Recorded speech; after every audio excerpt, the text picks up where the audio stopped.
The Philadelphia Eagles are Super Bowl champions.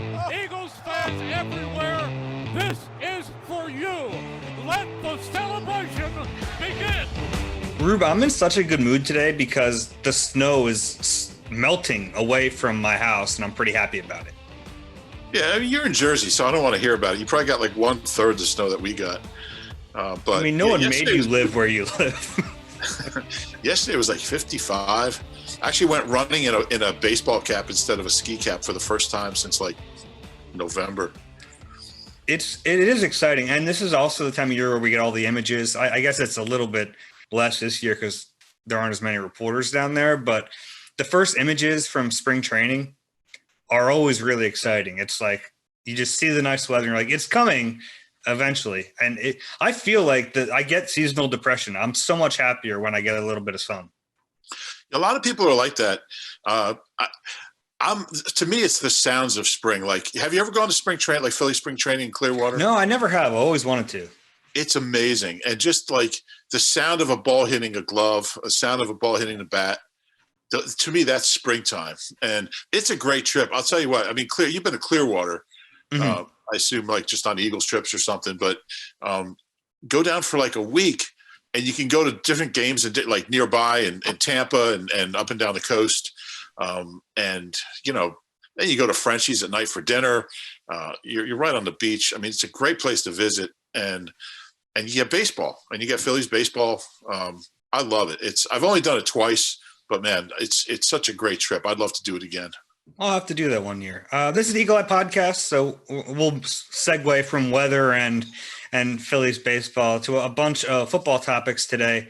We're going to get into the lack of a combine this year and what it means for the NFL draft. We'll also kind of look back at our combine experiences from years past. It's always an interesting week whenever we're there. We'll take a look at the wide receiver position, what they have left, the Eagles, and what they might do this offseason to rectify that situation. And we'll also take a look at, you guessed it, quarterbacks. It's still the biggest topic of the offseason, even with Carson Wentz gone. And that's where we're going to start today because, you know, it's been a week now since the Eagles traded Carson Wentz, and the conversation has shifted from Carson Wentz and will he be traded, when will he be traded, what's the compensation, to now, what do they do? I mean, is Jalen Hurts the guy, or do they draft a quarterback?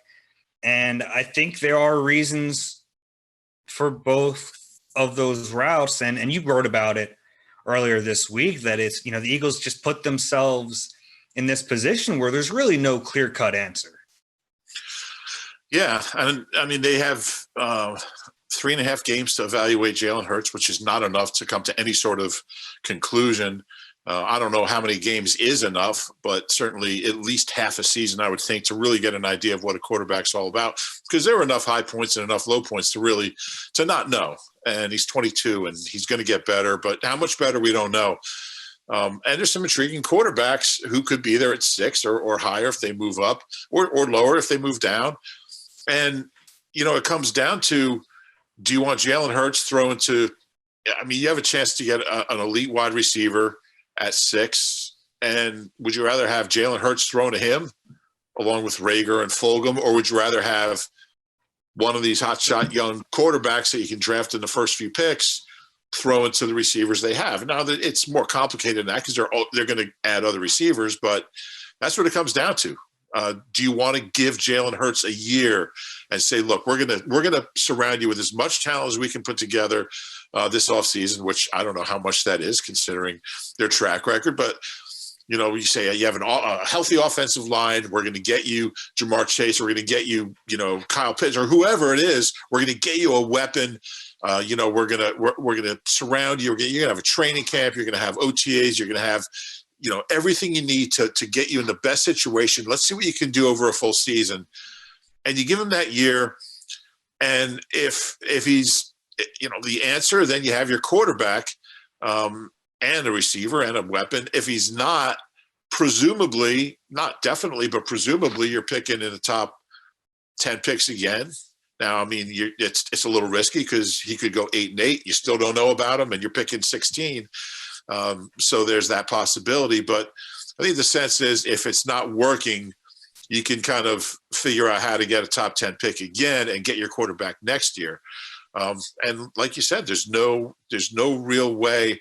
I mean, I think it's going to come down to their evaluation of these quarterbacks. I mean, if they think there's a guy they can get, whoever it is, at 6 or within range where they can get up, who's a franchise guy, if they feel like he's got that shot that Jalen Hurts they're not so sure about, then you draft him. I still think there's a lot to be said for getting a weapon, giving Jalen Hurts a year, seeing what you have, and then you get your quarterback next year if you need to. Yeah, and another point to that is the pick the Eagles got back for Carson Wentz. I think chances are better than now that that's going to be a first-round pick. So you're going to have that as well. So if you're in a situation where you're outside the top 10 or you're at 9 or 8, you have another chip to throw on the table and move up if that's where you end up. It's tough, though. And I think it sounds like you're leaning toward the idea of if sticking with Jalen Hurts, if these guys don't blow you away. And I'm kind of in the same boat. Like, that's at 11:18 Eastern, but like ask me at 4:00, I might be totally the other way. Really? See, I like the idea of giving Jalen Hurts a chance. I saw enough from him last year that I think there's something there. I don't know what his ceiling is. I don't know if he's going to be, one of the top 5 quarterbacks in the league. I don't know if that ceiling's there, but I want to find out what he is. You just drafted him last year. You were willing to alienate your franchise quarterback to draft this kid. And I just want to know, I don't know if that'll ever be worth it, frankly, but I want to know what this kid has. I want to give him that chance. And we know at least he has the leadership qualities. He has some of the intangibles that, if he doesn't become a great quarterback, I think you can still win with him if you surround him with a good team. And I don't know if that's the ideal way to go about this. And I don't think that's the way they look at the quarterback position. Like, I think they want a top guy, but they put themselves in this position. I think you're trying to make the best of it now. And they had a top guy, they thought, in Carson, didn't win anything. And they had an average guy, Nick Foles, average, if you look at his whole career, and they won a Super Bowl. So there's a lot of ways to skin a cat. That's not fair. That's what he is. He's an average quarterback. Yeah, no, I'm not saying that's not fair to Nick, but it's not fair to say they didn't win with Carson. Well, they didn't. I mean, they don't win the Super Bowl without Carson. No, I understand that, but they didn't have long-term, sustained postseason success with Carson Wentz at quarterback. That's all I'm saying. Yeah, that's getting a guy that you think is that elite guy isn't a guarantee of anything. No, and we've seen that before. That's true, but they had an elite quarterback for 13 games, and it put them in a position to go on and win the Super Bowl. That's true. Yeah. And this isn't cut and dry. And the thing is, if you do draft that weapon at 6 and give Jalen a shot, if Jalen doesn't work out, you still have that guy in 2022 with whoever you end up as your quarterback. And you can go into it thinking, we're probably not going to be very good in 2021 anyway, so we may as well find out. I mean, I think everything kind of points that way, but then I go back to quotes like Quarterback Factory, and I just know how enamored, Howie and Jeffrey are of, shiny, gleaming new quarterbacks. I mean, they love that, and there's some really intriguing ones that are going to be available to them, whether they stay at 6 or move up. So that's why I keep kind of going back and forth. I think, gun to my head, I would go with Hurts for a year, unless one of these quarterbacks, and there's no combine, which we'll get to, but unless one of these quarterbacks, I'm just completely convinced he's Mahomes or he's, close to that level. Unless I feel that way, totally blows me away. I'm leaning toward going Hurts and get him a weapon, and let's see what you have. But we know how these guys think. Yeah. And the problem here too is that if you think, let's see what we have in Hurts, and the backup plan is if it doesn't work out, we'll draft a quarterback next year. You have to look at the 2022 crop of quarterbacks. And from what I've read, I haven't done enough homework on it, but it seems like it's a weaker class for quarterbacks next year. So that plays into it too. I mean, if the Eagles think their best chance to get an elite guy is to pick one, then maybe they would. And I don't know who it would be. That's on them to figure it out. I mean, it's funny because you look at like the measurables and the athleticism, and that guy would be Trey Lance. But I don't, they can't not draft him because of the North Dakota State thing. But it would be poetic in a way. And I mean, him and Carson are friends, I know Carson talked about advising him when he was, trying to decide whether he was going to. What do they play, like a 1-game season, I guess, this year? And I think they played 1 game, right? North Dakota State. Well, they had the playoffs, though, right? No, I think they just played the 1 game. Is that right? I think the rest of their. I think they had the rest of their season, but I don't. It's either not happened yet, but I mean, he's not a part of it anymore. He played 1 game, but anyway, I think if you're the Eagles, you can't let the fact that you drafted Hurts last year. I mean, if you think the best thing to do is get a quarterback and you think that guy is a generational talent, you can't say, well, we drafted Jalen, we can't do it. And you can't say, well, we just drafted a guy 45 years ago from North Dakota State, we can't do it again. You have to do what's best, what you think is best for the long, and no matter how bad it looks. Like, you can't let, previous mistakes, not that Carson was a mistake, but if you're saying drafting Jalen was a mistake, and if you take a quarterback, you're saying that, you can't compound a mistake by not taking a quarterback if you think you have the guy just because you took one last year, if that makes sense.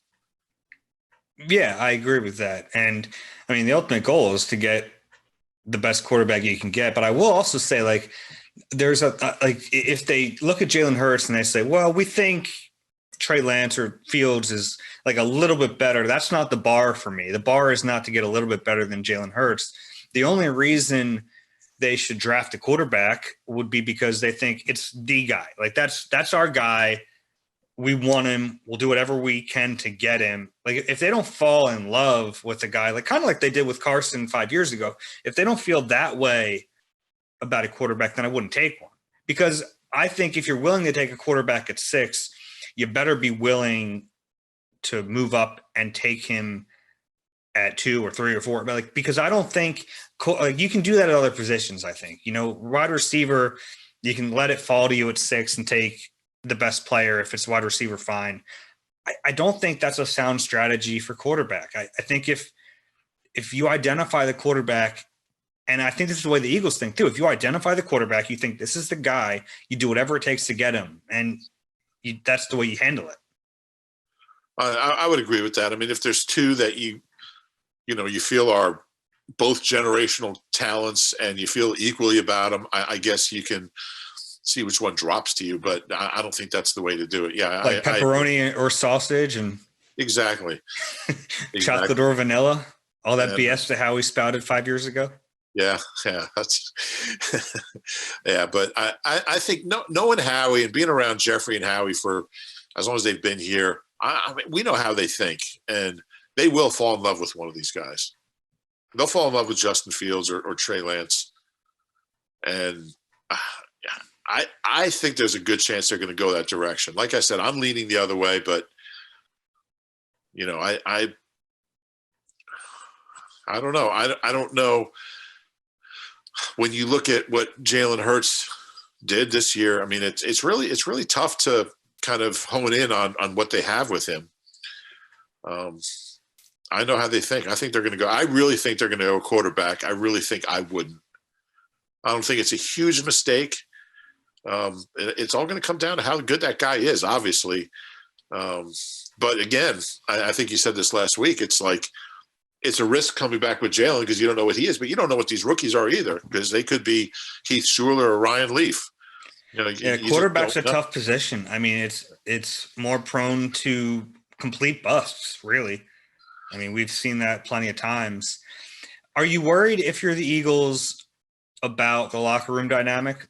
They clearly weren't last year, and it appears to have at least been an issue, a minor issue at the very least, between, quarterback is a position where a guy wants to feel like he's the man. Do you worry about that if you're the Eagles? You have Jalen Hurts who kind of assumed that role, and guys gravitated toward him, and the whole team kind of rallied around him. I didn't win much with him, but it felt like the team really kind of got behind him. Now you're bringing in a new kid. Are you going to have them compete? is it a real competition because you just used a first round? Do you worry about that dynamic? Well, Twitter tells me I can trade Jalen Hurts for a 1. So so you draft a guy and you trade Jalen Hurts for a 1 in 2022. But no, I do worry about that. And it's a concern.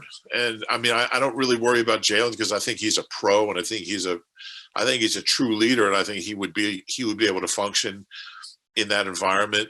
But yeah, it's a concern because you don't know about the other guy. I mean, there's a lot of unknowns there, and we just went through that, and I can't imagine they would want to do that again. It's something you have to really consider if you're doing it, and you'd have to consider.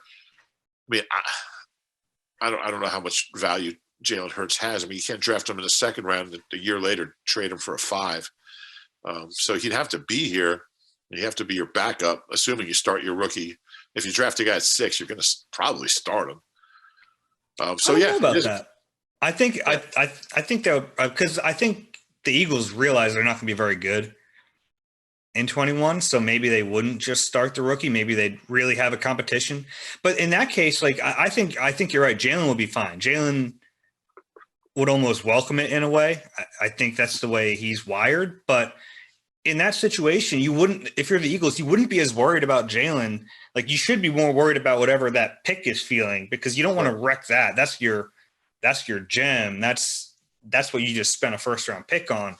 So you'd have to, I think you'd have to worry about that if you're the Eagles. Yeah. You have 2 quarterbacks. You don't have any quarterbacks. That whole thing. I wonder how much, getting a little off track, but I just wonder how much Jalen's, that mentality he has of embracing the competition and we'll hear from Jason Avant in a bit, but just how his mentality, and we've talked to him enough to really get a sense of how professional he is, what a competitor he is, and I wonder how much, like, the more he did that, the more it drove, I don't say drove a wedge between him and Carson, but made the whole thing more awkward because, it's, if you're Carson and he's just not wired that way, it's not who he is. The more Jalen kind of acted like the starter, even before he was starting, acted like the number 1, carried himself that way. You could see the young teammates were drawn to him even before he was playing. It almost seems like it was like, like 2 magnets that just, the closer you get, the more they drive each other away. Not that either magnet is wrong or bad, but they're just so different. And that whole dynamic, when the young guys start being drawn to Jalen Hurts, the whole thing just snowballed. You can see how that could happen. And through no fault really of Carson's, not because that's just not who he is. He's just a different personality. I don't know if you mentioned it. So let's actually listen to what John Clark caught up with Jason Avant, who was a coaching intern in the summer, and then he stayed with the Eagles throughout the year. He gave an interesting viewpoint on the whole thing. I thought that Carson handled it the best way that he could. He never threw a teammate under the bus. And he's a good teammate. There's a narrative that Carson isn't a good teammate. Carson is a very good teammate. He's a very good person. So you wish him the best. Did he play the best? No, he didn't play. He hadn't played well this year. He played historically bad. And guys have years like that. Can he rebound and overcome it? He can. But, he handled it the best way that he could. And I thought that Jalen did as well. The thing that I loved about Jalen doing this process is that Jalen never has a backup mentality. And some guys can be offended by that. You never know, because if the backup thinks that he's better than you, that's okay too. You just have to have strong enough skin to be able to deal in that moment as a coach, as an organization, and as the starter. You have to be able to deal with it. And that's the one thing that I'll say about Jalen is that Jalen has always thought that he was the best quarterback in the room. And he has never said that. He's never come out and said that. But his disposition says that. And if that made Carson uncomfortable, no one knows. Yeah, so that's kind of what you were talking about. And it does beg the question, was that a divisive thing in the locker room that Jalen showed up and never acted like a backup and kind of always acted like the starter? I think for him, that's just who he is. You wouldn't want him to act differently. You wouldn't want him to be like submissive as a backup quarterback. But you do wonder if that drove a little wedge in the locker room, because you mentioned Carson and Chris Long on his podcast, the Greenlight podcast with Malcolm Jenkins. They talked about Carson's personality too. And it's like, people like Carson. He's a nice guy, but he wasn't always great at developing relationships with everyone in the locker room, whereas a guy like Nick Foles did, and everyone loved Nick. And that's not saying Carson's a bad guy. It's just saying like people were drawn to Nick. And it seems like it was kind of similar with Jalen. Like his teammates, especially his young teammates, were drawn to him. And that's not a bad thing. But if you're Carson, you're probably watching it like, this isn't my team anymore. Yeah, if you're at a party, all right, I'm at a party, I'm having a good time. I got like, all the hot girls are hanging out talking to me. And then you show up. What year is this, by the way? And then you show up and all the hot girls go over and talk to you. Like, how am I going to feel? Like, I'm going to feel like, I'm going to feel inadequate. I don't know why couldn't you just go to a different party, Dave? but I didn't do anything wrong. I mean, it's just my personality. I mean, you're just more likable than me. So I understand. I just say this is my favorite of your stories ever. But so it's not any flaw. It's not any character flaw, but it's just who Carson is and who Jalen Hurts is. And, you'd think the Eagles would have understood that when they drafted him. They knew Jalen Hurts. They knew what he was all about. They talked about what a competitor he is and how people are drawn to him. And you can't ask him to do anything different. Hey, Jalen, kind of calm it down. Don't act like the starter. I mean, that's his personality. That's his nature. He can't. And that's his right as a backup in the NFL. Absolutely, that's your right to try to take the starter's job. It just is. Yeah, and then and that's something Carson's never had to do. I mean, he's been a starter his whole life, high school. I mean, I guess his freshman year at North Dakota State, I think he was a backup. But I know he's best friends with the starter. But Brock Jensen. What's that? Brock Jensen. Yeah. But he was at the party too, by the way. And once he got there, the girls all left you, went to him. But anyway, what was I saying? Yeah, I think they should have anticipated that whole dynamic, knowing Carson's personality and knowing Jalen's personality. This is not going to work, Yeah, it doesn't totally mean right. Carson's a bad guy. It's just who he is. I don't know if you can have. I mean, I think it's hard for a quarterback to succeed without that. I do. I think it's hard. I mean, we've seen Carson do it for a couple months. I just don't know without really, and Avant talked about the relationships and Malcolm and Chris talked about that too, just how, he's a nice guy. Nobody disliked him, but people aren't drawn to him and he doesn't bring that out in people, and can you be a all-time great quarterback without that, without those qualities? I don't know. Yeah, I'm trying to come up with examples, but it'd be unfair for me to name them because I don't know the personalities as well as I know Carson. You know what I mean? Like I think of guys like Phillip Rivers, who annoys the hell out of me. I'm sure he annoys the hell out of some other of his teammates, but they all seem to love him. I don't know. I don't know the answer to that, but you might be right. I think there's something to it. And I think there was a difference between Foles and Hurts because sure, both guys had that magnetic force that other players kind of gravitated toward, but I don't think Foles was like trying to take Carson's job. Like that wasn't his mindset, I don't think. Right. But I think it was Jalen's. And I think if you're Carson. And Foles is older. I mean, he was like, it was a different dynamic. Yeah, he's a reclamation project when he got to Philly the second time, and he almost thought about retiring. We know that story. Whereas Hurts is a second-round pick. He's just starting his career. Like, of course he wants to be a starter. Yeah. Yeah, interesting.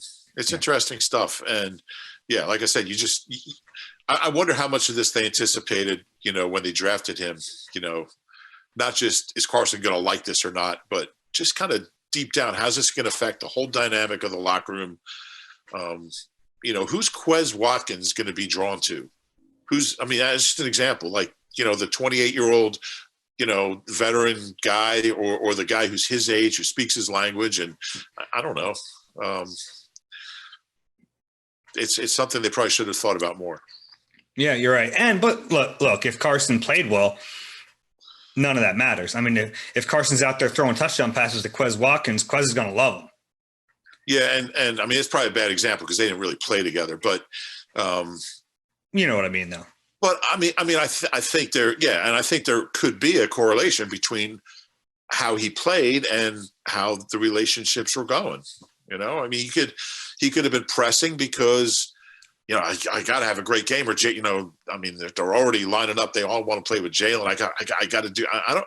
We don't know. We don't know all of this, but I think it's all interconnected. I think the way he played was a direct result, or at least part of it was a direct result of that whole dynamic and what was happening in the locker room, and his maybe lack of confidence over his hold on the job. Yeah, it's fair, and we'll never really know the answer. Only he really, and he might not even know the answer. A lot of it might have been subconscious, but he knows the answer. You think so? Yeah. I'm not so sure about that. Maybe not. Yeah, because I think there were a lot of factors for his pressing, and I'm not sure he could boil it down to this was this was that. But, aside from maybe drafting a quarterback, you look at the Eagles roster right now, and they have one quarterback who we know is going to be back, Nate Sudfeld's a free agent, and I don't think anyone really anticipates him coming back. So you have Jalen Hurts, maybe a rookie, but either way, the Eagles are going to need to add a quarterback in free agency, and you kind of presume it would be a backup type who maybe pushes Hurts. And I put together a list of 5 guys. I figure we can kind of just go through them quickly, and you can tell me if there's one that you really like, or maybe there's one that I missed. But I think it starts with Tyrod Taylor, just because he has a connection to Shane Steichen, the offensive coordinator, and he's a fringe starter, right, in the NFL. He's been a starter. He's never been a great starter. He's probably the level of player we're talking about here. So the guys I listed were Tyrod Taylor, Jacoby Brissett, who obviously has a history with Sirianni, Brian Hoyer, who does as well, Ryan Fitzpatrick, who's 38, and Andy Dalton, who's 33. I think that's like the range of player we're talking about here. Yeah, those are good names. I mean, Brissett makes the most sense. I mean, he's not awful. He's been a starter, not a great one, but he's got that experience. I've always liked Tyrod Taylor. He's a smart guy. He'll be a coach one day. He goes out and just does his job. He doesn't try to do too much. I've always liked the way he plays, gets the most out of his ability. I think that's a good name. Hoyer is along those same lines. He's like I think of those 5 players, he's the less talented of all. Or and you have to take money into account too, and he'll be the cheapest as well. You would assume, a guy like Ryan Fitz. I mean, at this point in his career, I don't know. He might be at the point where he needs a certain amount of money to keep playing. I mean, you would think he's not going to play for minimum, so they're not really in a position to go out and pay a backup quarterback a ton of money. And backup quarterbacks tend to make some money, and that might be the case for Tyrod too, because he's a guy who probably get a job somewhere. A guy like Brissett, a guy like Hoyer, I could see those guys coming here at a lower, with a lower salary, especially Hoyer. But you do want a guy who can go in and win you a game, get you through a game, whatever, not embarrass himself. And certainly we've seen backups here do that. Vince Young's available, right? Is he out there? But I think those guys make sense. Available. A guy like Ryan Fitzpatrick is, he's had so much success, and fairly recently. I'm not sure. Yeah, you have to wonder about that dynamic. Yeah. He was pretty good last year, honestly. Yeah, he was pretty good last year. I think one of the younger guys is probably more likely. I mean, they've all been around. None of them are kids, but I think if it was up to me, Tyrod Taylor would be my top choice out of that group. For all things considered. But I think Jacoby Brissett's probably – I mean, the franchises are trading each other. They're They're like basically trading. Sudfeld goes to Indy. Brissett comes here. Yeah. I mean, I wouldn't be surprised if Doug Peterson goes over and coaches, becomes like a consultant or something for Frank. I mean, everything else is happening. But so I think that makes sense. They're going to need somebody like that. And side note, did you see Doug's houses for sale? I did, yeah. In Morristown. It's the funniest thing because someone sent me the Zillow listing and it has no mention of Doug Peterson, but one of the photos is of his office and both Lombardis are just sitting there. Yeah. So you have I think 2.7 mil lying around. You can go and purchase that house. Morristown's nice. Good high school. Yeah. Group 3. But yeah, that's I wonder where Doug's gonna wind up next. It's gonna be interesting. It will be. I wonder what he's gonna do now. I wonder where he's gonna live because I mean he was living here and he's clearly not going to if he sells the house. Unless he's gonna rent a place in Edgewater Park or something. But yeah, I don't know. I mean, he's from Washington. Yeah, which is why when the Seahawks job was a possibility, I wondered if that wouldn't be perfect for him. Yeah. Bellingham's a great town. Have you ever been to Bellingham, Washington? Doug's hometown. We were out there for a Seahawks game, and I took a train up. It's incredible. The train goes right up the coast and from Seattle to Bellingham. And there's one train a day each way. It's like a luxury train, like you have your own little cabin and stuff. It's really cool. It's a beautiful ride. So you stay on the left side on the way up for the ocean. But there's mountains on the right side. You figure out which view you want. But and it takes you right to Bellingham, and Bellingham's got like it's right on a lake on a lake, Lake Bellingham, and there's a trail that goes along the lake and actually goes across the water, like it's like over the water for a while, and it's a beautiful spot, man. I could live in Bellingham, Washington. So I went out there and I hiked around. I went and visited the college. Western Washington is out there in Bellingham. And got a T-shirt at the bookstore, and found a bar like in the middle of nowhere. This like bar that had the Villanova Temple game on. So I sat there in Bellingham, Washington, watching Villanova Temple. And that's the perfect day for you. Get on a train, go watch a college basketball game, and drink a beer. And I found like the greatest coffee shop in the world, like right on the water with a view of the mountains, and unsweetened iced tea. And then there's like one train back at like 6 o'clock at night. And I got on the train. You can walk like from downtown to the train. It was awesome. Yeah, Bellingham, Washington. And and that Monday, I told Doug I'd visited Bellingham. I wore my Bellingham hoodie. I'll wear it for our next podcast. And yeah, that's my story about Bellingham. There's really no ending to it. Okay, well, we'll just segue to what do you think about Cam Newton? He was a name that got tossed back to me after I put out my initial list. And I didn't put Cam on there. I thought about him. I just don't know what Cam Newton is right now. And I didn't watch a ton of Patriots last year. I'm not – I would go that direction. I think Cam's either a starter or I wouldn't want him. I just don't think he's – I like Cam. And, I mean, I think, I think there was a lot of circumstances going on with Cam last year that affected him. I mean, he had pretty bad COVID. And I know it affected him a lot of the year. I mean, he didn't look great when he played, but it's not the direction I would go. I'd want like a career backup. I want a guy who's kind of accepted his role as a backup, understands what he is, and is willing to accept that role and be as good as he can in that role. Okay. I mean, the competition between Jalen Hurts and Cam Newton would be fun, though, wouldn't it? It would be fun. But I just don't think that's what's best for – I don't think that's what's best. I think if you don't draft a guy, if you don't draft a quarterback, I don't want the other quarterback to be a guy that's competing with Jalen Hurts. I want Jalen, it's your job. The other guy's job is going to be to work with Jalen and get him going. And then you're kind of threading the needle a little bit there too, because you want someone who's good enough to win you games, but not good enough that when you're watching training camp to go, oh, crap, Tyrod Taylor's better. I mean, I don't know if that would happen, but that'd be a fear, right? It's a fine line.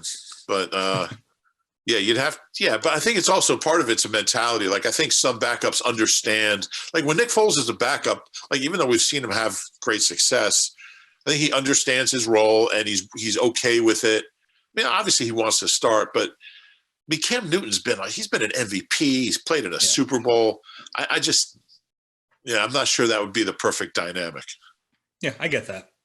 But who would your guy be?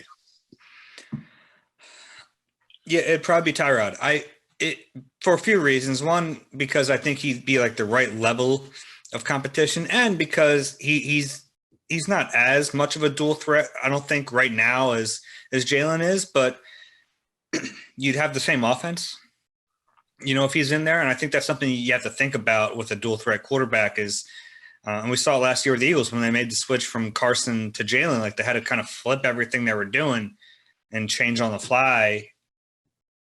I like the idea of not having to do that as much. You can have a lot of the same staples in your offense. Tyrod Taylor, number 1 in NFL history in best interception ratio, by the way. Is that right? Does not throw picks. Hey, Eagles fans, time to look forward to your dream vacation. The Philadelphia Eagles fan cruise tickets are selling out quickly. The ship sails just about a year from now, March of 2022, for 7 days and 7 nights with Eagles fans and only Eagles fans. Book your tickets today at PhiladelphiaEaglesCruise.com. Reuben, I want to talk about the combine. The first receivers. We mentioned the possibility of them drafting one. I think even if they don't draft one in the first round, they'll probably take one at some point, because you look at what they have right now, and DeSean's already gone. Alshon's going to be gone. We'll see what happens with Marquise Goodwin, but it's a really young group. It's a group with Greg Ward being the most veteran of the bunch. There's some talent there, I think, but I don't know what to make of it. Yeah, and I kind of put Marquise Goodwin in another category because, I don't know what's going to happen with him. I don't even know if they want him here. He's certainly not going to be here at that 4 million plus number. So they would have to do some things there just to bring him back. But as far as the other guys, Travis Fulgham has had the best single season of any of them. And that was all in 5 games. So, there's really question marks about every single one. And, obviously Goodwin's in that category, and there's no sure thing in this group. Whether it's Greg Ward, who catches the ball, and he's a nice player, but he's limited with his size and his speed. We know that. And all these guys, I don't know who Jalen Reagor is going to be. You hope he takes a big jump in year 2, but I don't know that. Fulgham, I don't know what they have in Fulgham. I don't think anybody does. Guys like Quez and Hightower did some nice things. I kind of think Quez is going to be pretty good. I think he might, I liked what I saw from him. It was very, small sample size, but there's question marks about every one of them. So, it's a young group. It's an inexperienced group. It's a group that doesn't have much of none of them have much of a resume, and whatever. They're really in a bind because they don't have the money to sign anybody of note. If they draft a guy, that means they're not getting a quarterback that they might want. If they get a guy in the second round, could be J-Jaw. So, and I think part of fans' fear about this is the guy that's going to pick the wide receivers is the guy that picked J-Jaw over DK Metcalf and Jalen Reagor over Justin Jefferson, and that worries people, and I understand that. Yeah, I do too. And last year in free agency, I think how we kind of regretted not being in on the receivers. The way it kind of worked was they had their lump of money they wanted to spend, and there was kind of like a standoff with the receivers, and eventually the price tag really dropped, but it was well after he had already put the money in the Javon Hargrave and some other pieces. So by the time, the price tag dropped for guys like Rashad Perriman and not that he was, great last year, but like by the time those prices dropped, Robbie Anderson, by the time they dropped, they'd already spent their money. This year, they don't have to worry about that. They don't have any money to spend, right? At least not yet. I put together a list of good. No, I was just going to say, you look at the kind of veteran wide receivers, the low budget free agents that they've signed, and Mike Wallace's and the Kamar Aikens and the Marcus Wheatons and the Reuben Randalls. none of these guys even played for this team. And, I get that I get that they weren't big money free agents, but, it's not just drafting wide receivers. I mean, they just haven't been able to find them. And, you would think some of those kind of budget guys would pan out a little bit, but it's been a series of missteps with wide receivers. Yeah, it has. And you kind of wonder if that's evaluation or coaching or what's going on there. But I put together a list of 5 guys. I'll run them off to you, and you let me know if there's a name that kind of hits you. Tyrell Williams, Josh Reynolds, Zach Pascal, who's restricted. They'd have to wait for that. Keelan Cole, Zay Jones. It's not, it's kind of an underwhelming list, but that's the situation they're in right now. I mean, they don't have money to spend on a Will Fuller or one of the top guys. This is what they have available to them. I don't even know if they have – some of these guys might be out of their price range, frankly. Right. That's true. Honestly, I'd rather see Quez Watkins than those guys. I'd rather see Travis Fulgham, see if he can get him, locked in as a consistent player in the league, because he's got some tools and we've seen them. We've seen him play at a high level for a short amount of time. Hightower, I don't know. I don't know what's there, but at least I'd like to see all those guys ahead of a guy that's 27, 28, 29 that you just don't know what you're getting. I'd like to see these young guys get a shot. And yeah, like you said, the money might not even be there for that level of guy. So I think they'll draft a couple more.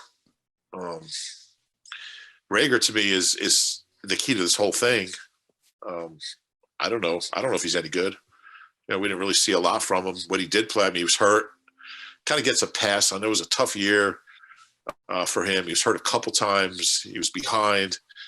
When he did play, he was okay. It wasn't a whole lot there. He didn't look comfortable. I don't think he looked. He never looked comfortable to me. He never looked like he fit in. Like Quez went in there, and I'm not saying Quez is better than Jalen Rager, but when he went in there, there was a certain presence about him where he looked like he belonged. He looked comfortable, and he was able to kind of transform that into playmaking. I never saw that from Rager. He never looked like, he was comfortable working against corners. He just didn't seem to. It was his timing. His route running wasn't great. There were plays he gave up on. Just never looked right to me. Yeah, I think there was probably a level of comfort he didn't achieve, and he wasn't playing fast because of it. So you hope if you're the Eagles in year 2, that will come a little more naturally. And I think he probably was pressing a little bit because there were a lot of high expectations, and he was hurt, and he knew he missed time, and he knew. And you kept asking about Justin Jefferson.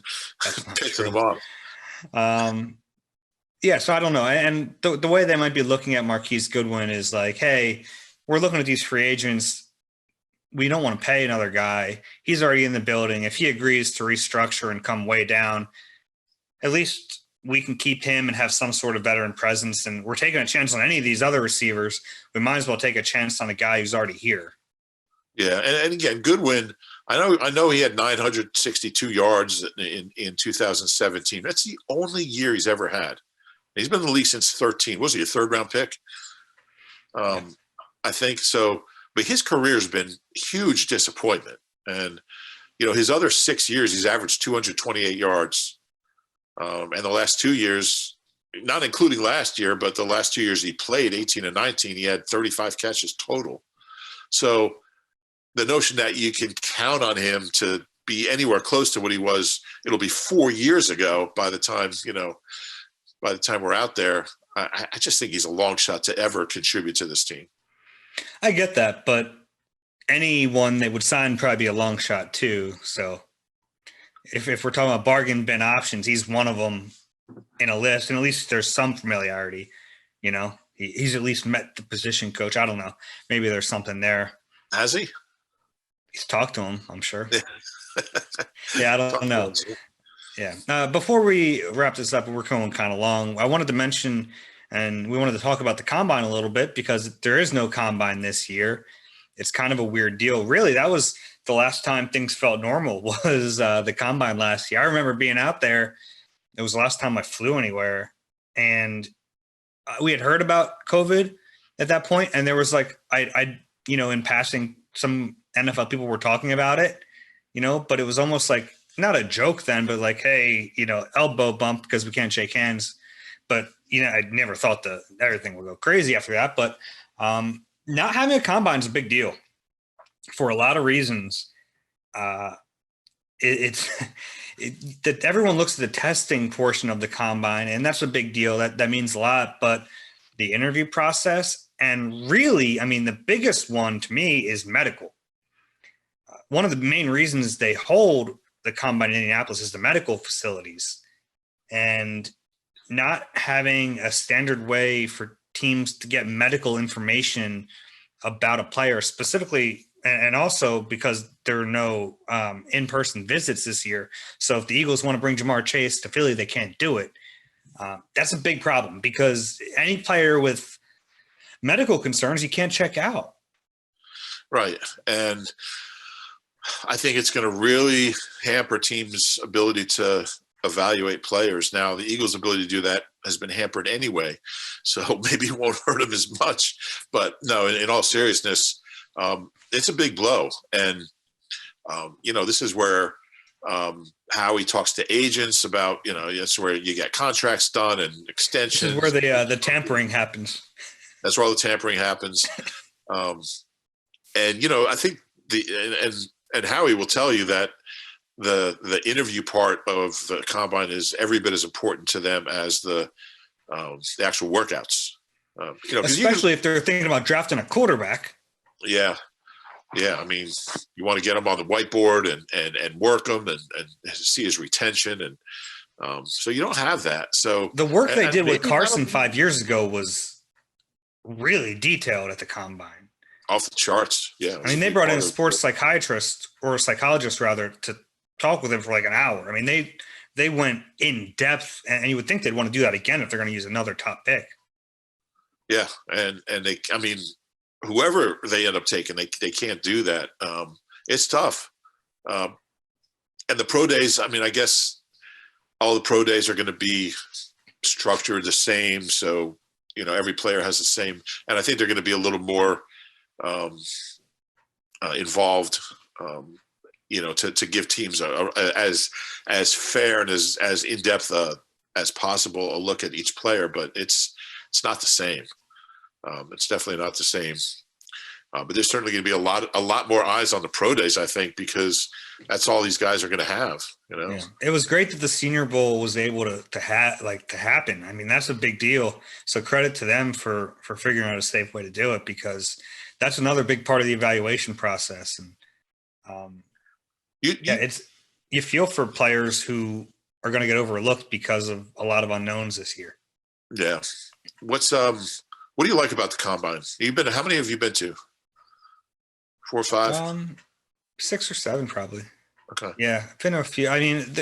It's a long week. It's a grind, and this is not me complaining about it. It just is, because you're covering the prospects during the day, and honestly, you're out at night trying to bump into people, and it's fun for that reason. Like, it's, last year I got to sit down and chat with Doug Peterson for quite a while, just because we happened to be at the same watering hole. And hey Doug, how you doing? And that's that. You don't get that anywhere else, because the NFL is such a guarded league, and it's a more relaxed atmosphere, and you get to build relationships at the combine. That's what it's there for, really, for me. Yeah. I think I did about 5 or 6 of them, and I loved it. I really enjoyed it. I like Indianapolis more than you do, just because everything's so kind of close together. Yeah, I don't like the actual city. You're going to run into people. I remember a bunch of us were going to meet Derek Boyko, a bunch of beat writers, for lunch, and there's John Harbaugh. It was right after they won the Super Bowl. There's Harbaugh walking down the main street there, and I was like, nobody had any idea who he was. He had it's always cold. He had a big ski cap on. And I stood there and talked to him for 10 minutes, and not one person recognized him, had any idea. The guy just won a Super Bowl. But what I remember Jason Licht coming up to me after his interview. You know, they bring all the GMs, and he was with, I guess he was with the Colts at that time, and he comes over. He's like, "Rube, how you doing? Like, let's go get a cup of coffee." I'm like, Jason Licht didn't talk to me barely talked to me the whole time he was with the Eagles. But like, there's something about being at the combine where everybody lets their guard down, and you know, you can really get to know some of these guys in a way that you really never have a chance to anywhere else. And I mean, I told the story before about how Andy Reid didn't talk when his last several years with the Eagles. He didn't talk at the combine. And I remember one morning, I just texted him. I said, "Hey, you know, do you have a few minutes today? Because there's a lot going on." And he's like, "Yeah." He's like, "Meet me in the lobby of the hotel." He's like, meet him in the lobby, and me and Boyko and Andy go up to Andy's hotel room for an hour, you know, for an interview. I mean, that stuff doesn't happen. And there's just something about the combine that whoever it is, they just, you know, you just let their guard down, and they'll tell you stuff that they won't tell you anywhere else. Mm-hmm. And I don't know why that is, but I like it. And I just like being there and being around, and just kind of meeting the young players, and just seeing how wide-eyed they are at the whole thing, and you know, getting a sense for them. And then you wait for any player to make any reference to the Eagles, you know, and it's like, oh, I got a story, you know. You know, you wait for some guy to just stand up there and say, "Yeah, you know, the Eagles talked to me. They seem really interested." That's all you need. It's like you got your main bar for for that day. But yeah, it's a lot of fun. Hopefully by next year we have a normal combine, and I can show you the sights and sounds of Indianapolis that you've been missing all these years. The sights and sounds of Indy. Yeah, it's an interesting city. It's a small downtown. I try to get away from the it's funny, after you're there for like a week, you want to get away from NFL for a little bit. So like, I'll go to there's a little sushi place, and I'll just hide in there for an hour and eat dinner. But it's well worth it. My favorite memory from Indy was when Howie won the coin flip for the 14th draft pick in 2017. That was his celebration for that was epic. Yeah, I remember that. Howie loved, man. He loves being on. I remember Howie at the combine after. I think I was in the office. You were out there after. I mean, they just won the Super Bowl like a month earlier, and man, he was just like, he was reveling in the congratulations, and you know, he was in his element. Hasn't gone so well since then, but it has not. Yeah. All right. You got anything else before we wrap this up? No, I will see you at the combine next year. Yeah, I will be great. If you enjoy the Eagle Eye podcast, please rate and subscribe wherever you get your pods. If you're watching on YouTube, please click like and subscribe there as well. We'll be back with you again next week. For Reuben, I'm Dave. This has been Eagle Eye. We'll talk to you soon.